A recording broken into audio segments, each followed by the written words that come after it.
What's up, everybody? Welcome back to another episode of Third and Longhorn.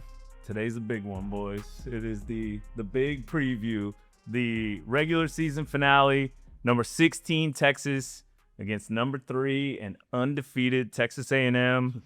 Well, today we're joined by Lifetime Longhorns Fozzy Whittaker, Rob Babers, Mark Higgins. Say what up? What's up? And I'm Nick Shuley. And guys, we got a big one today. Fans, right now, if you can, drop your score predictions in there. Let us know what you think. We want to see who gets it right. We'll see if one of us gets it right, too. Texas leads the all-time series 77-37, along with 5 ties. Gosh, could you imagine a tie in this game nowadays? Like that wouldn't sit. No, I don't think anybody'd sit well on that one. Texas A&M's obviously undefeated, so we don't need to go through their losses. It's a night game, 6:30 kick, prime time. This one's a fun one. I still remember last year, man. Last year, that one gave me chills. We will be down there on Bebo Boulevard for Texas game day. I think KXAN's actually doing their full setup down there, so we'll be down there early. Come say hi, introduce yourselves to everybody. We'd love to meet you. And then post-game, we'll be here as well as on 1300 The Zone. Horns are coming in 2.5 point underdogs with an over-under of 51.5. And guys, do you want to do a real quick memory of Texas versus A&M? Your favorite? Let's do this. Let's do this. Who's got one? I got a couple of good. I got block the punt versus No big deal. one time. That was nice. That felt good. And I was 3-1 versus the Aggies. The only loss actually is the bonfire year. Oh, wow. We lost that one. The Aggies actually, they played inspired, obviously, for a lot of different reasons. And, I mean, I figured, man, listen, I had a great relationship with the Aggies, and I know a lot of people hate the Aggies, and I get it. But I was almost an Aggie, so I mean, my last 2 schools in recruiting was Texas and Texas A&M. And I was choosing between the two, and thank God for Mac Brown. Sat on my mama's couch and drank her sweet tea. And mama loved Mac, so I ended up choosing Mac. And, I like Austin a little bit more, too. I think even to this day, I made a wise decision for a 17-year-old. But, man, I got nothing against the Aggies, and this is going to be a great game because for the second year in a row, you got this game is bigger than the Texas OU game. Mm-hmm. And you have national implications now. I think that's why the rivalry died ultimately, is because it became a regional rivalry and a state rivalry. This thing now has got national implications. Yeah. And the Aggies are doing their part, by the way, as I want to give the Aggies props. I don't care how it looks. 11-0 is 11-0. Agreed. Yeah. People want to hate on it, and we can hate on it too, of course, because Longhorns versus Aggies, we're going to hate on it. It's hate week. But I do respect it, 11-0 in the SEC in this day and age. Remember, Sark even said, that's unlikely to happen. Yeah. He's like, nobody's going to go undefeated. Well, you know what? You got something to say about that, Sark. Yeah. One chance to uphold that. One more chance. Fozzy, how about you, man? For me, I just want to start off, traded in the Nike Techs. We don't do that anymore. Yeah. If you have it, quarter zip. If you're listening to this, Fozzy is dressed to the nines right now. He has a Longhorn tie, a little quarter zip. Yeah, he's drinking matcha. Man, he's a new man. This is a different dude walked in here. I was living in the sticks. Now I'm in Westlake. What can I say? I'm just saying. About the sticks. My senior year. That was before. Before I got the quarter zip. I got it. But I will start off with saying probably the most iconic game of recent memory before, obviously, the renewal of the rivalry was my senior year, 2011. I went 3-1 as well, but the infamous kick that said it all, right? The last foreseeable time that the two programs would face each other with so much on the line in that season. And that was a surreal moment. Case McCoy, Jeremy Hills, both of them have come on the show and they've talked about the last drive that set that up. I didn't get a chance to play in it physically myself as I was recovering from my knee injury, but it was a sight to see going to College Station, kicking that game-winning field goal and having the opportunity to say, hey, it's the last time we get to do this to little bro. And it worked out in our favor, and that was a momentous victory, 27-25 against them. And it was a great game all the way through. So that's probably my most memorable moment. But to give them their just due as well, this season, it's a completely different year. completely different stakes on the line for both programs. And I do believe that this is what makes it so special is whenever you have something at stake for both parties to be able to come in with something to lose rather than nothing to lose is what we had seen a lot of times by one of the sides trying to play spoiler for the other. And so Texas and Texas A&M, the Lone Star Showdown, it lives on, and it's always going to be something that everybody within the state will be consumed at seeing how it all plays out. So I think that's definitely 2011 was my most memorable moment. All right, Higgs, you got something? I have a memory as well. I think it's fair to say most people know that I did not play football at the University of Texas, but for the bonfire game, I was the interim chaperone for the cheer and pom squad. No. So I was on the sideline. I got a call later. I don't know how The coach had some kind of personal tragedy in her life, and she had to quit the job. And so me and my boy Reagan Rector, we had to like do all the travel for that, just to make sure they got on the bus and they got fed. You know what? You wore a quarter zip, huh? Actually, I wore. You know what? That's how old I am. I wore a sweater vest Reebok logo. There it is. Wow. There it is. Because Texas was Reebok. Yep. You're right about that. And I got a call from my buddy the next day, and he's like, "Did I see you like 10 yards away from Mac Brown at the bonfire game?" I was like, "That was me." That's crazy. That's crazy. Well, let's get into the game preview So Higgs now. and I on the field for that one. Same time. And I was on the field for your game against A&M, the last one, because I was doing sideline. You were. So actually, a lot of We all overlapped. third low board. Yeah, where were you, Nate? I have no idea. I was drunk somewhere. Anyway, I think I was. Well, yeah, actually, I don't know where I was. This is a great question. I watched it though. Let's get into the offensive preview for Texas offense against the Aggie defense. Texas. These are from teamrankings.com. Before everyone yells at me and disagrees with a stat or a ranking, I just wanted to cite our source here. Yeah. Texas averaging 29 points a game. That's number 38 in the country. 259 yards passing a game. That's number 33 in the country. 121 yards rushing a game. That's 102nd in the country. 381 total yards a game. That's 67th. Their third down percentage is 40%, and that's 54th in the country. And the red zone percentage is 96%. That's 83rd in the country. So Texas A&M's defensive stats, they're allowing 23 points a game, which is 48th, 196 passing yards a game, which is 27th, 128 rushing yards per game, which is 34th, 325 total yards a game, which is 24th. Their third down percentage on defense is 24%, which puts them at number 1. Their red zone percentage is 96. That puts them at 135th. They only have 3 interceptions this whole year, but they have forced 9 fumbles this year. So let's get into what do you guys expect to see on for Texas offense against the Texas A&M defense? Ooh, Sark was asked earlier this week, would he give up on the run game versus A&M? Like how long he's gonna stick with the run game, right? And I think he said something basically, we're gonna do what we got to do to win that game. Like it doesn't matter how it looks, we're gonna do what we got to do. To me, that means Texas is gonna come into this game and they're going to throw it. You have to. Exactly. See, he's a running up saying it. You got to throw it. And I do think that's where Texas has, some of the advantages in this game is throwing football. Because right now, we didn't talk about, the Arkansas game because we're going right into A&M, but Arch now is playing an extremely high level, right? His confidence level right now is at an all-time high. And you're not going to win this game. The path you have to victory has to be with Arch, or at least riding the Arch Manning train and him putting the cape on and putting the team on his back at certain points. It happened versus Oklahoma. Yeah. Right? The crucial third downs, critical moments where Arch would put the cape on. And it wasn't the entire game, but there were moments where he had to basically go out there and make a play, and he did. And I think now you have a more consistent identity offensively. And yes, you need the run game. I'm not saying abandon a run, but it's got to be secondary and complementary to the passing game and to Arch, because Arch is truly the identity of the offense now, and that great complement of wide receivers. You're 4 deep now in that circle of trust of wide receivers, and it's got to be with explosive plays. I went and looked at the 4 games that A&M had that have been close, and in those games, they've allowed a lot of explosive plays. Actually, Auburn was a close game. They just played a horrible game, but Notre Dame ended up being close for them. South Carolina recently, another one of those close games. And if you go, Arkansas, of course, was a shootout. You go look at those 4 games that were close. They allowed over half of their explosive pass plays in those 4 games. Right.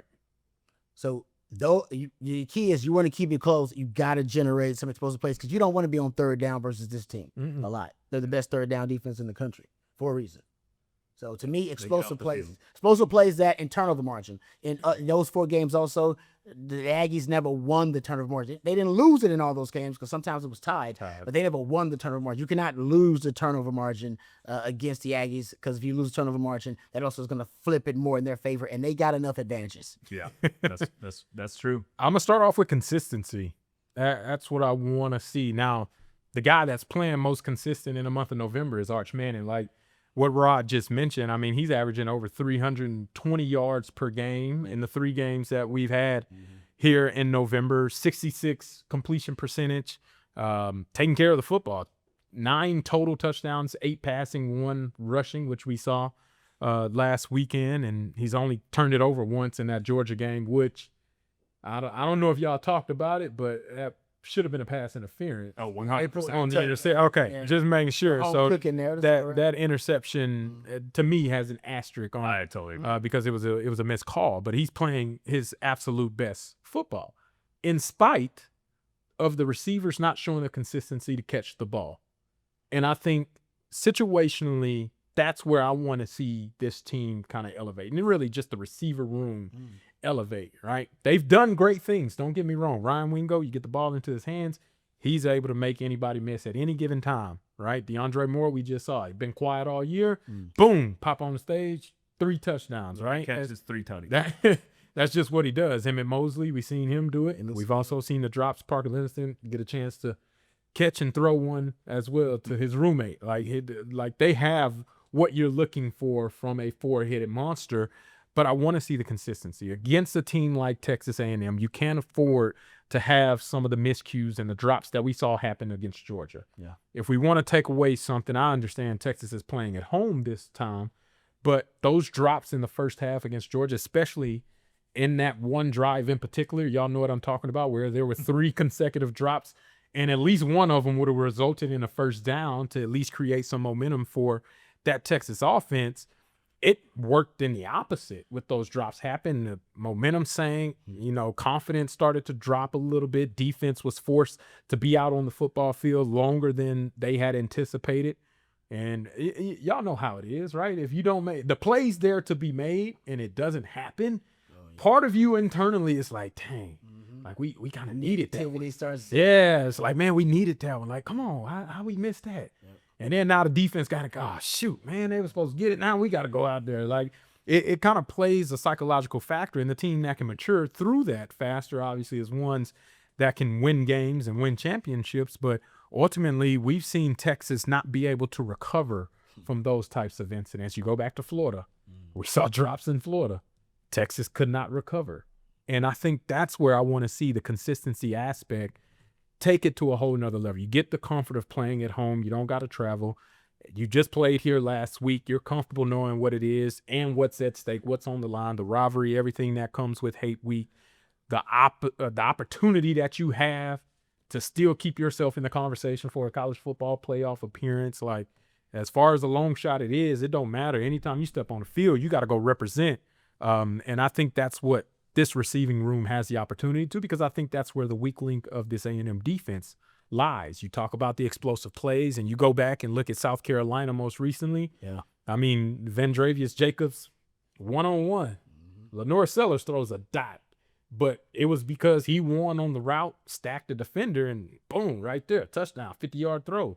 Nick Harbor, I understand he the fastest man in college football right now, but you just give him a little sliver, he was able to take it the distance. Now, maybe you don't take it 80 yards like Nick Harbor, but if you can go 50, like we saw Mike Washington do on a running attempt, like that's what keeps that defense tired. It keeps them on, they got to play so many different things. It keeps them on the heels, and then at the same time, you give your defense rest, because this A&M offense is a machine. So you got to be able to be as complimentary as possible against these teams, and the consistency aspect plays a key part in that, as well as being able to run the ball like we talked about, right? Efficiently. It don't have to be effective. I'm not expecting 150 yards on the ground. We are who we are. You go get a first down on 2nd and 3, 3rd and 3, like perfect.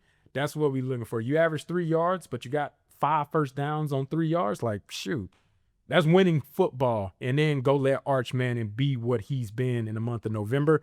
And I think that sets up an opportunity for Texas to really have a chance to close it in the fourth quarter. Yeah, I think you guys both said it too. When this offense comes out and plays well and has success early, it's a whole different game, right? The team looks different. Like you guys said, the confidence looks different. Like that Vanderbilt, the game instantly, right? Like it felt good. And I think, and you saw it against Arkansas, they moved the ball, and the team has more confidence in that. So I think that's going to be huge. And this Aggie defense is good, and they get off the field.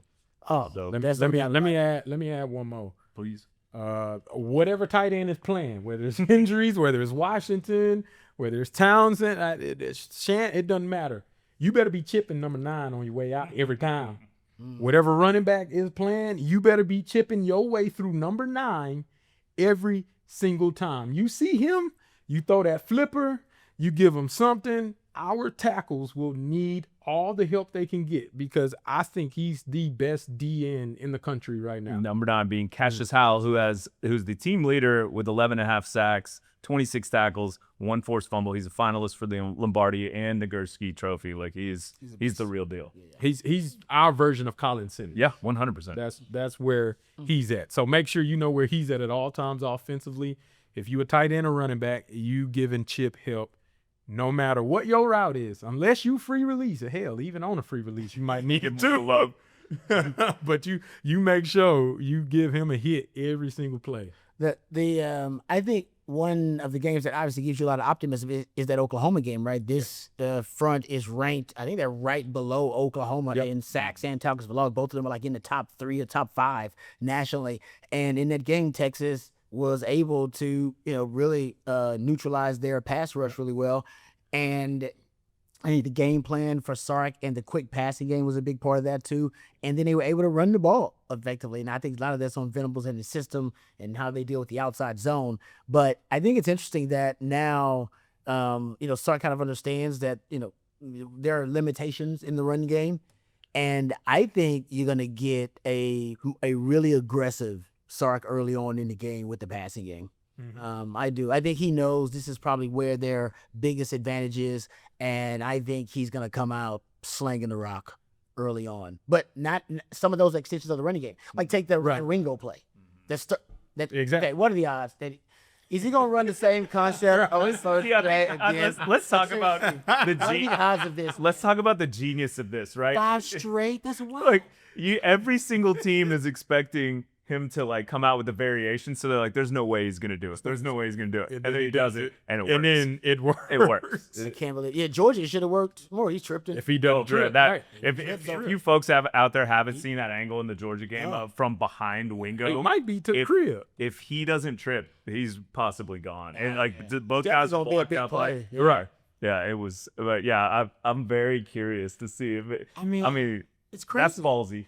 I can't believe it. I don't think I've ever seen anything really like it. And it's not, obviously, it's presented differently. It was on the orbit motion last time. And there are variations. Yeah, and this time I think it's with the exit motion by the tight end. To get out to the block, But it's still the same concept. It's that little, that quick wide perimeter screen, the widest screen.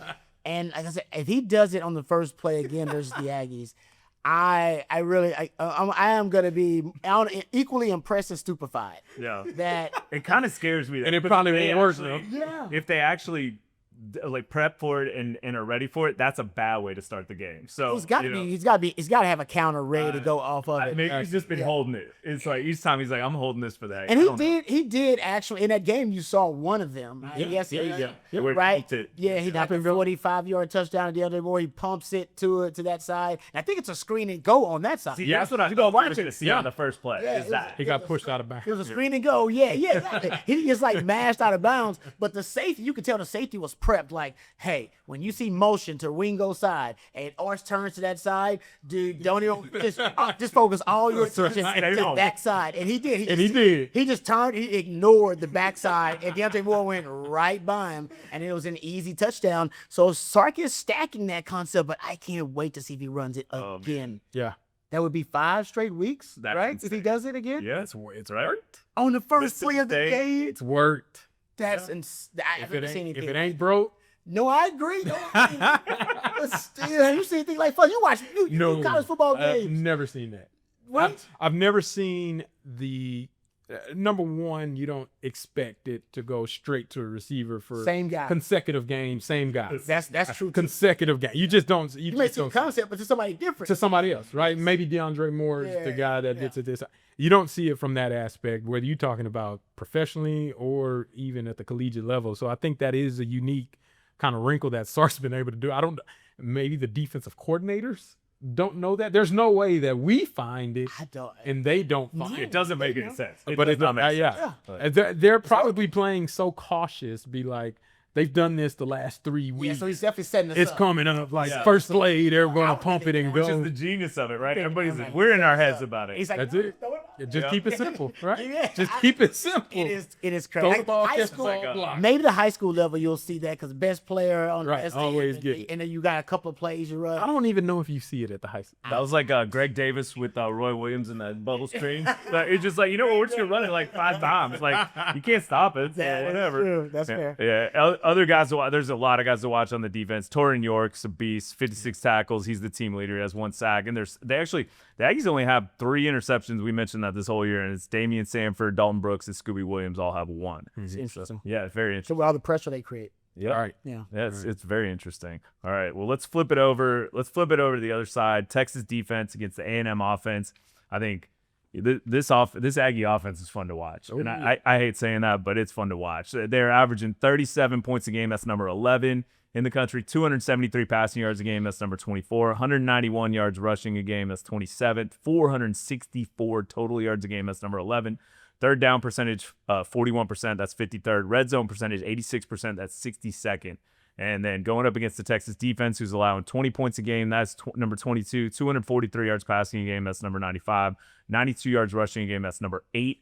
335 total yards a game, that's number 32. Third down percentage, 34%, that's 24th. And red zone percent, 85%, that's 78th.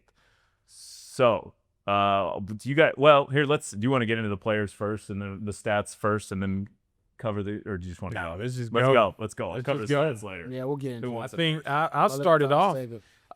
This A&M offense is very explosive. They're dynamic. They got playmakers across the board, and it all starts with number 10, Marcel Reed. He's their engine, right? If he's going, then that team is going. They are rolling.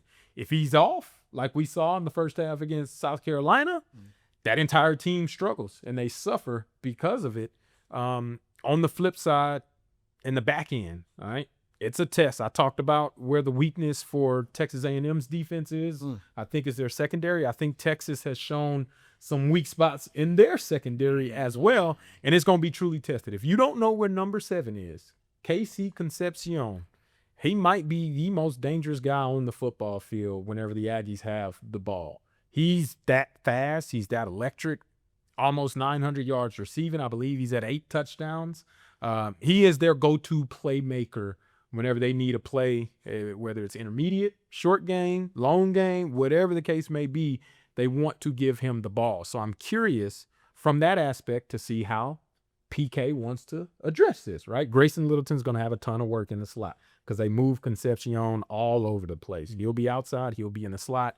He'll be this. A lot of rules that we hear, and Rod probably can attest to it.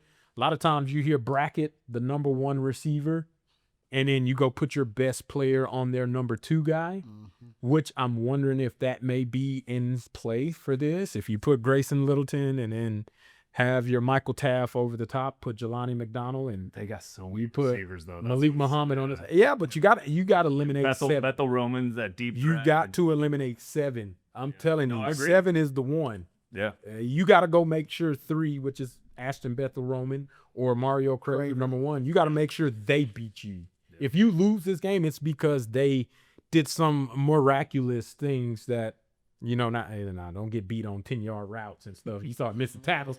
Don't be doing that or blowing coverages. But, like, if they beat you, it's going to be because one of those 2 guys had to have some insane type of game, not because KC Concepcion got loose and been doing what he's been doing against almost every single team that they've played this year. So I'm very curious from that aspect if you get some bracket type of coverage over 7 and then you see Muhammad go over Ashton Bethel-Roman, or if you see him go over Craver, you probably won't see much of him going over Craver, in my opinion, because I think Craver is that's their true slot guy that they love to feature in the slot. He's quite so you'll see Grayson Littleton matched up on him too. Cade Phillips, he's been playing some good football, Dwayne. And you've been talking about that even from the Vanderbilt game. Ever since then, he's gotten a little bit more and more, right? You see the substitution between him and Gilbo a little more often, a little bit earlier too. And I think that's saying something about what Cade Phillips brings to the table. And I thought he had a tremendous game even last week against Arkansas. So it'll be a huge test for him, right? True freshman going against this trio of receivers. I think that's going to be huge. The linebackers, right? Ant Hill. Hey, whatever you got to do to your hand, that hand needs to be ready to go. Leonga, same way. Ty Anthony Smith continuously elevating his game. Gonna be out for right? the first half. All right. Yeah, with the target. That hurts. Come on, Yep. man. Come on, man. So that's a huge blow, obviously, to that aspect. And they like to use Borkature. I think that's how you say his name. Tight end. Borkature. Tight end. Marcel Reed, he loves that. So this is a competent A&M team that wants to run the football, and then they let Marcel Reed do what he does. Who's a pass-first mentality with the playmakers he has around him. But if the play breaks down, he will absolutely gash you. Oh, he can run. Yeah. And so they got to be disciplined with the rush. And I think that's the best part of playing A&M this past week is you got to see the dual threat type of quarterback. Play Arkansas. Taylor Green. Yeah. I'm sorry. Did I say that? Yeah, it just said A&M, but that's all right. Yes, that's the beauty of playing Arkansas last week in preparation for A&M. You see a dual threat quarterback. I know they have similar styles of tendency of plays they like to run with the read and roll and sprint out and then the option to run. They're different players, but at the end of the day, you got one leg up because you just saw it. And so some of the calls will carry over, which hopefully means less thinking and allow the defensive guys to play faster. I think Colin Simmons, he going to have to be on one. It's the best offensive line that they've seen all season long. And it's not just Colin Simmons Day. You got to get Ethan Burke involved. Everybody's going to have to play a role in slowing down this offense, force turnovers, and I think that's where you got to live. But my eye's going to go to that secondary. How do we handle where KC Concepcion is, and if it's going to be a bracket or will Manny Muhammad travel with him? And let's go see 1-versus-1, who the top dog in this type of game. So I'm excited for that. Got to stop the run, obviously. That's it. I'm stating the obvious there, but A&M wants to take the right can to begin with. Yeah. I don't think Le'Veon Moss is playing according to what Mike Elko mentioned. He said probably not. But they got a bevy of runners. You talking Owens and Daniels and EJ Smith and Morrow, which is the little scat back 23. This is an A&M team from last year. But if you're thinking back to that game, this does not look like that. It's a completely different team. So I think I said a lot and covered every aspect. But there's a lot. But there's a lot. So right, there's a lot of stats. Let me know what you got, Rod. No, but Fozzy's right. Like that's when you start talking about all the threats they present. You realize like that is a long freaking list. And I agree with you about everything you said about Concepcion. And Craver worries me a little bit too. Yeah. And this dude's averaging over 10 yards after the catch per reception. Oh, they're really super good. I mean, Busty's twitchy too. Yeah. Don't forget about him. Yeah, they all can kind of break out on you. And so what I feel like this is going to be a game where, listen, Texas doesn't have a lot of advantages in this game, right? Home field is one of them. But you talked about their offensive line. They got better wide receiving core than Texas based on the production. Their running backs are really tough. So I think for PK, he's got to figure out, and this is going to be one of the hopefully one of the best coaching jobs of his career, is what to take away based on the situation, the down, the distance. Because he can't take away everything. You don't have the personnel to. Yeah, it's too hard. Yeah, you're right. It's too hard. Yeah, exactly. You don't have now you do have to be able to take away certain things on certain downs based on the situation and based on your talent, but they have so many weapons. You brought up Concepcion and Craver in the wide receiving core. I talked about the tight ends that Texas having trouble with tight ends lately. Guys, tight ends Arkansas tight ends had a career day. I'm not joking. Yeah, And you said that before. Yeah, like I don't even know their names. They're gonna have a big. They gonna ball out. They had the best games of the year. I'm telling you. He was right. And these two tight ends, they gonna have good games. It's just based on the recent kind of the recent spiral is the best way I can call it, that the back seven has kind of been on. So you got to worry about the tight ends. You better have a plan for that. Then you talked about the mobile quarterbacks. Thank God, actually, they have faced Pavia in Stockton, and then Taylor Green, and now Marcel Reed. Because by now, you should have some solutions kind of built in. You've been facing them for the last 3 games. All right, really, some of the best in the country, by the way, mobile quarterbacks. So I think they'll have some solutions. And PK's always been really good at actually kind of corralling mobile quarterbacks for the most part. But then you got to worry about his design run ability and the dual threat ability. And based on what Taylor Green did, because Taylor Green's he's better in design runs, actually. Exactly. Marcel Reed's been better as a scrambler. He's averaging over 8 yards per scramble. Taylor Green was great, as we saw on those read option plays or those zone reads. He was fantastic against Texas, and you know that Colin Klein's going to take a few of those plays that we saw in the first half. Absolutely. But Taylor Green and Arkansas used to go, okay, guys, even if it's not in our playbook, y'all know we got to use that. We got to break that out because they're having trouble with it. We got to see if Texas has fixed that issue. So you got to worry about the quarterback run game. That's a whole nother beast. And then the offensive line, he said it. I mean, you don't necessarily you've been having the advantage with your D-line most of the time going up against O-lines you faced on this schedule, most of the time. That is not the case versus the Aggie O-line. They're an elite bunch. So the O-line is an elite in that category. And then the running backs, Ruben Owens, I mean, he said it. E.J. Smith, I looked at what these guys are yards after contact per rush. E.J. Smith is 3 yards after contact per rush. So is Amari Daniels. Ruben Owens is 2.9 yards after contact per rush.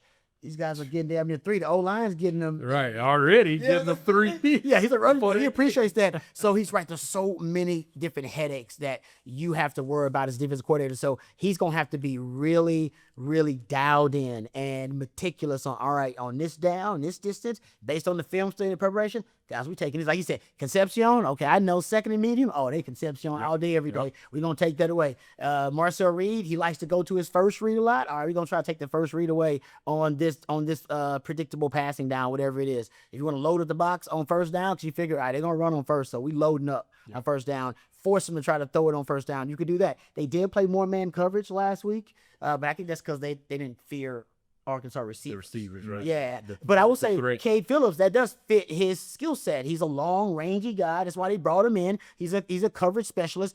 Actually, press man is one of his coverage specialists. So they played more press, and they played a little bit more man. I don't know if that carries over, and I don't know if I wanted to, by the way, to carry over to A&M, considering how good these guys are. So I do like Cade Phillips, though. And I said it, guys. I'm glad that the youth movement is happening because Jonah Williams and Cade Phillips both got their career highs in snaps in a game versus Arkansas. And Grayson Littleton, of course, he's a veteran at this point. But you're going to start having a rotation of 3 different freshmen. Now 2 starting freshmen in your secondary. Teams are going to go after them, but at least those guys make plays on the ball. You know they're tied for the team lead in PBU. I saw that. That's nuts. That's incredible. The 2 freshmen. I think the coaches said what I was saying. Listen, guys, you're going to get beat. All right, but you got to make some plays on the football at one point. Like, guys get beat. Y'all ain't making no play. Cade Phillips, the only one making a play on the ball. You know what? Let's put the young buck out there. If he continues to make plays on the ball, guess what, guys? I'm going to play him more than I'm playing you guys who aren't making plays on the ball. Because all y'all getting beat, but at least he making plays on the ball. All right? And then you got the coverage bust. I think that's what ultimately led to, we're going to start this freshman. Yeah.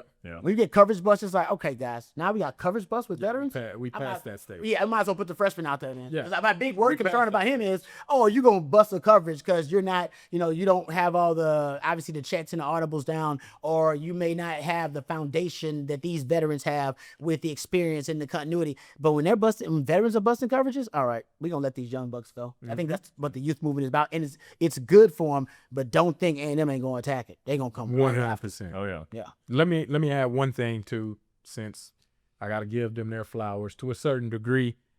I'll say I was wrong about Marcel Reed. I did not think he would progress as well of an intermediate passer as he has this season. And going into the year, I was like, yeah, he's a good quarterback. I don't think he's great, elite, or special from the standpoint with his throwing talent in that 15 to 25 yard range for throws. I can confidently say he's probably the most improved from last year to this year out of Yeah. hell, just about anybody that played in the SEC. And the standpoint of being able to be accurate and have opportunities for his guys to go get it, he's made some incredible throws in that intermediate throwing range, and I think that's where that's what scares me the most is how much he's improved. He grew up as a passer. And your safeties have been struggling Yes. in coverage. The corners actually have held up really good Yeah. versus Arkansas. I thought they attacked the linebackers because, of course, we don't know Anthony Hill's status and Santi Smith going down, and they attacked the safeties in coverage. So that's something Texas has to get buttoned up quick because he can attack that intermediate range, and he's got a lot of targets to do it. Yep. Yeah. They're exciting to watch. I hate saying it. Marcel Reed is thrown for 2,752 yards. He's a 61% completion percentage, 25 touchdowns, 8 interceptions, 77 carries for 395 yards, 5 yards a carry, long 46, and 6 touchdowns. I mean, those are nasty stats. Ruben Owens, 99 carries, 570 yards, 5.8 yards a carry, long of 57, 5 touchdowns. Concepcion, 52 catches, 829 yards, 16 yards a catch, 9 touchdowns. Craver, 47 catches, 782 yards, 16.6 yards a catch, 4 touchdowns. Ashton Bethel-Roman, who's their deep threat. I mean, they're all deep threats, honestly. But 18 catches, 442 yards, average of 24.6 yards per catch, 5 touchdowns. Bussy, 4. And Bussy was like their feature guy last year almost. Yeah. Like they had to go to 14 catches, 178 yards, 16 yards a catch, and 1 touchdown. You said how do you say it? Borkacher.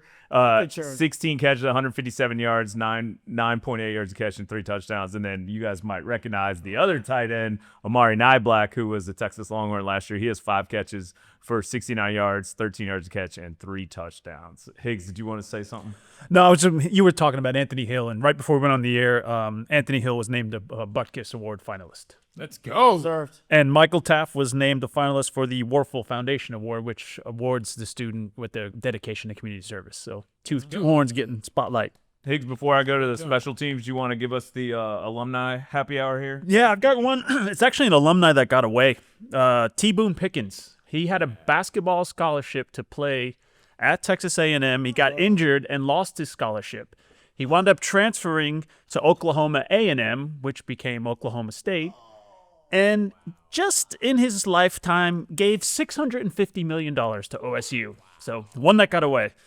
Back to the story about doing the interim chaperoning. I also did the road trip that year to Oklahoma State, and I had to go pick up the credentials at the one of the AD's offices.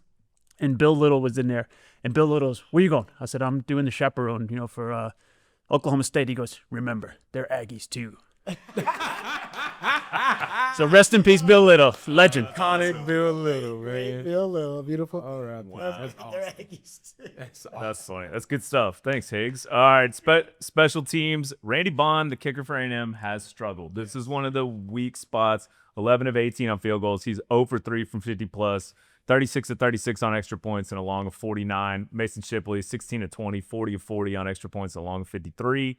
Their punter, Tyler White, 39 punts for 45.5 yards a kick and long of 63. 15 inside the 20. Bo Meester, 48 punts, 44.1 yards per kick, long of 62. 19 inside the 20.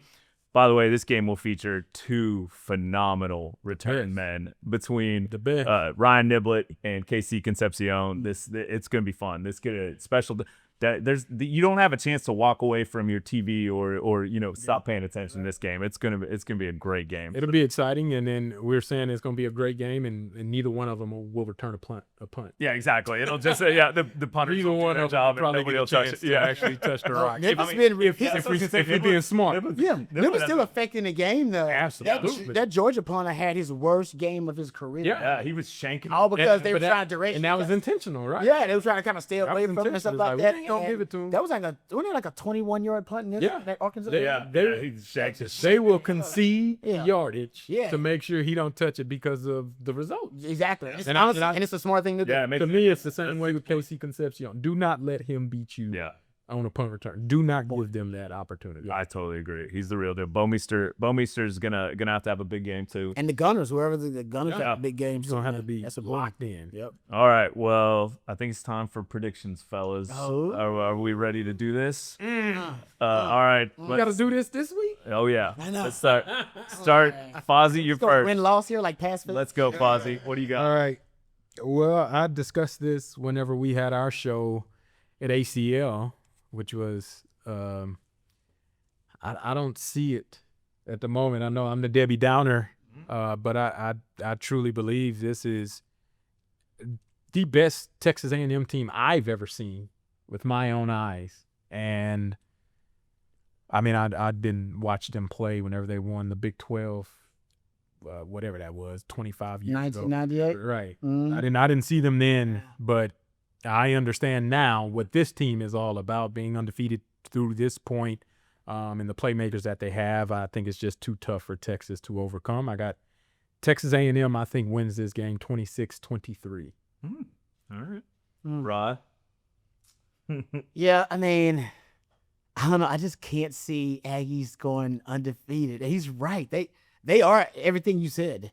But it is really tough to go undefeated. Yeah. And, you know, that Notre Dame game was easily the most impressive win, but outside of that, lost at the same time. yeah.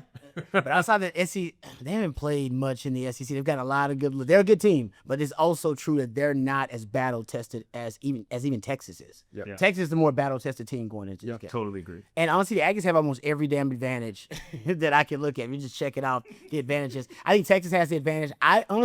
I think quarterback, they could have the advantage. I know Aggie would be like, oh, man, look at that homer talking about. But honestly, Arch is playing so well, and their stats are comparable. But we know Arch has been dealing with an offensive line that's like 115th. Yeah. And, right? In pass blocking are basically in pressure rate allowed and stuff rate allowed. They're not very good at run blocking either. So I think, and I'll give the Aggies credit. I think their wide receiving core is better, and the running back room is better for them. So I think he's got better weapons around them. I'm gonna go with the Longhorns here, man. Let's go. I don't even know. It's so hard to go undefeated these days, period. And the reason is because there are so many landmines, man, in the SEC. Hell, Texas probably should have had another loss on the schedule. If not two, potentially. That's if not for Ryan Nibbler, thank God. Yeah. So I want to say it happens to the Aggies here. They still go to the playoffs. They still, still can end up going to the SEC title game too, right? If everything works out. But I think ultimately Texas gets a win here. It's so weird that I feel like Texas is going to get a win because they're not a better team than the Aggies. I'm having the same internal dialogue. So let me be clear, Aggies. I think you are a better team. I know it. I know it. And I watch enough football to know that's a better team than the Longhorns. But I watch enough college football to know also rivalry games are weird. Doesn't always matter. Yeah. It doesn't always matter. And I think Texas is going to win the game. And I score, I'll give you, 30. I'll go Longhorns 33, Aggies 27. I like it. All right. All right. That was well done. Higgs? I got a tight one as well, but I think the home field helps us out, and I think the Horns win 24-21. Okay. Ooh, okay. I had the same internal dialogue as Rod. I think on paper, I've watched all their games this year, like talent-wise. I don't know about talent-wise, play-wise, team-wise, right. They are a better team in that sense. But much like the OU game, we all know it. You got to throw all of your logic, all your statistics, everything out the window. And I totally agree with Rod. I'm not taking anything away from the 11-0, but they have not seen the competition that a lot of other teams have. And I think not that Texas is coming in as this unstoppable force, but you're at home.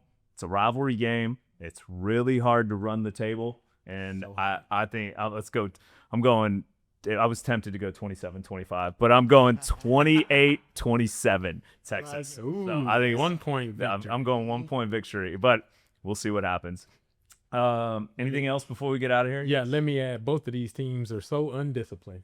If you want to talk about penalties, great point. He's right. This game going to take 4.5 hours long. Yeah, much like Arkansas. With the number of stoppages we are going to see, both of these teams get penalized, the absolute worst in the conference, which is in turn one of the worst in the country. So, yeah, it might just be ready to come on to the post-game show at 11:30 p.m. Flags on the carpet. Yeah. We're having another late night. I love it. Well, as Fozzy mentioned, we will be back here for the post-game show, and you will see us down on Bebo Boulevard as well. Appreciate everybody tuning in. Don't forget to like, subscribe. Also, you can sign up on our website at thirdandlonghorn.com for the newsletter.